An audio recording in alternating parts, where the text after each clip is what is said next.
கொஞ்சம் அமைதியா இருங்க. உங்க 2 பேருக்கு என்னையா பிரச்சனை? ஊர் பஞ்சாயத்து கூடி இருக்குல்ல, பெரியவங்கெல்லாம் பேசட்டும். எல்லாரும் கொஞ்சம் அமைதியா இருங்க. நீங்க எல்லாரும் சாமி மேல வச்சிருக்க பக்தி நம்பிக்கையை நான் மதிக்கிறேன். சாமியோட கண்ணுல இருந்து ரத்தம் எல்லாம் வரலங்க. இது யாரோ பிளான் பண்ணி பண்ண சதியா தான் எனக்கு தோணுது. சரிங்க, இப்ப அதுக்கு என்ன பண்ணலாம் அதை சொல்லுங்க. எதனா பரிகாரம் பண்ணனா சொல்லுங்க. இந்த ஊரு நிம்மதியா இருக்கிறதுக்கு நாங்க என்ன பண்ணணும்னு சொல்றீங்களோ அதை நாங்க பண்றோம். கேட்டியா அவனே? பண்ண வேண்டிய கும்பாபிஷேகத்தை பண்ணுங்க பண்ணா அதுக்கு சத்தத்தையே காணோம். இப்ப ஊரோட நிம்மதிக்கு பரிகாரம் பண்ண போறாராம். பரிகாரம் பரிகாரம் என்ன பரிகாரம்? சித்தப்பா, கும்பாபிஷேகம் பண்ணணும், அதுதான் உண்மையான பரிகாரம். ஏங்க, கொஞ்ச காலத்துக்கு முன்னாடி இவர் நம்ம எல்லாத்துக்கிட்டையும் கும்பாபிஷேகம் நடத்துறேன்னு சவால் விட்டார்ல.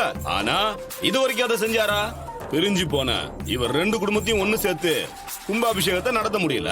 இப்ப இவர் குடும்ப பிரச்சனையால கும்பாபிஷேகமே நடக்கல.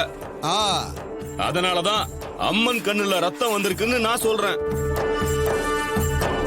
இங்க பாருங்க ஊர் மக்களே, எல்லாத்துக்கும் காரணம் இதோ இந்த ராஜா சேதுபதியோட குடும்பம் தான். இவங்க குடும்பம் தான் நம்ம ஊரோட பிரச்சனைக்கே மொத்த காரணம். சிவனாண்டி, எது பேசுறதா இருந்தாலும் சபையில பேசும்போது அதுக்கான மரியாதையோட பேசுப்பா. ராஜா சேதுபதி குடும்பம் இந்த ஊருக்கு எவ்வளவு செஞ்சிருக்காங்கன்னு உனக்கு தெரியாதா? இந்த ஊரோட பஸ் ஸ்டாண்டு, ஆஸ்பத்திரி, தாலுகா ஆபீஸ் எல்லாமே அவங்க தானமா கொடுத்த இடத்துல தான் இருக்கு. இந்த ஊரை முன்னேற்றின குடும்பம் நம்ம கார்த்தி தம்பியோட தாத்தா ராஜா சேதுபதியோட குடும்பம்.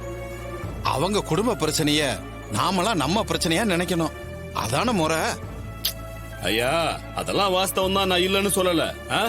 அவங்க குடும்ப பிரச்சனையும் நம்ம பிரச்சனை தான். ஆனா இந்த கோயிலும் இந்த அம்மனும் நம்ம ஊர் பிரச்சனையா மாறி நிக்குது இல்ல. இதுக்கு என்ன சொல்ல போறாங்கன்னு கேளுங்க. சிவனாண்டி, எங்க வந்து எதை கொளுத்தி போடலான்னு நினைக்கிறியா? அந்த தெய்வத்துக்கு யாராலும் உசுர கொடுக்க முடியாது. அவ நின்னு எரியிற தெய்வம். எங்களை பத்தி அந்த தெய்வத்துக்கே நல்லா தெரியும். தரிசா கிடந்த இந்த மண்ணை கோபுரமா எழுப்பி வச்சது என் புருஷன். அந்த கோயிலை கட்டி காப்பாத்துறது என் பேரன். அந்த கோயிலுக்கு எப்ப எப்படி கும்பாபிஷேகம் பண்றதுன்னு எங்களுக்கு தெரியும். என் பேரன் அதை செய்வான். கோயிலை கட்டினது வேணா நீங்களா இருக்கலாம், உங்க குடும்பம் வேணா ஊர்ல பெரிய குடும்பமாவே இருக்கலாம். ஆனா உங்க குடும்ப பிரச்சனைய பொது பிரச்சனையா ஆக்காதீங்க. உங்க வீட்டுல நடக்கிற பிரச்சனையில எத்தனை வருஷம் சாமியை காக்க வச்சு எங்களையும் பழிப்பாவத்துக்கு ஆளாக்குவீங்க. இதுல என்னங்க?